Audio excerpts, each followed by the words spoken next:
તમને બોલાવવાનું એક જ કારણ છે.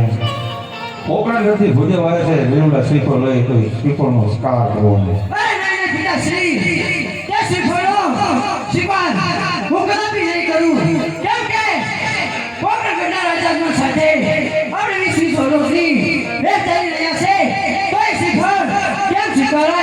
અરે બેટા તમે એમની સમજ્યા નથી. શ્રીફળ તમે નહીં શીખાડો કોકણા ઘરના રાજા તમને પાસે ભટિયાર હોય આપણે જ ભેરી ગયા છે.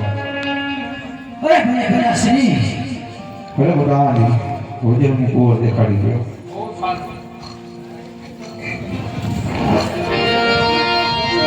ભુદેવ આ અમારા પટુ બાપા. હા જોઈજો જોઈ લીધા. જોવો ખરા હાથ બાદ અમારે એ હાથ ફોટોઈ ગયેલા પ્લાસ્ટિકના છે. પ્લાસ્ટિકના હાથ છે. તો આ હાથ અહીંથી ફોટો છે. આંખ ખોલી જોઈએ એ આ ઉપરથી ફોટો છે. બીજું હું બાપ આ નાકે ખોટું છે. પ્લાસ્ટિકનું. ઈ પડી ગયા હા હતા હા તે વાંધો ને હાલ છે. હાલ છે હા ઓ બહુ સારું બાપુ એમને ગમી ગયા જે પણ જલેબી